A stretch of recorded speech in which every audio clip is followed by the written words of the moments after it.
যারা জুয়া খেলেন তারা একবার ভিডিওটি দেখেন।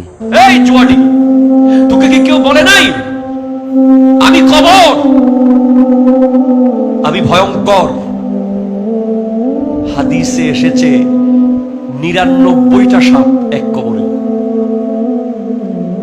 আপনি জুয়া খেলার আগে একবার ভাববেন একটা সাপ নিয়ে এক রাত ঘুমাতে পারেন কিনা বাসায়।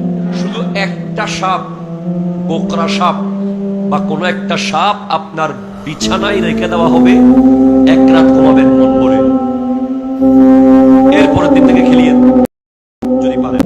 আমি আপনাকে বলছি 99টা সাপের কথা। এই সাপগুলো আমাদের পৃথিবীর সাপ না, এগুলো কবরের সাপ।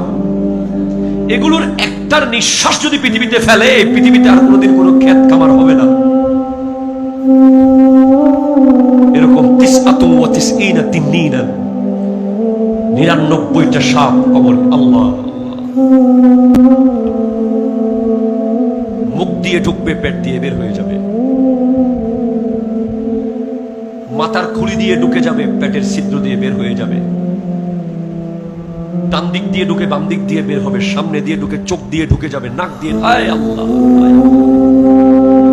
ঢুকতে হবে না। দুই পাশে দুইটা সাপ যদি বসে থাকে আপনার কবরে, পালানোর কোনো জায়গা আছে? প্লিজ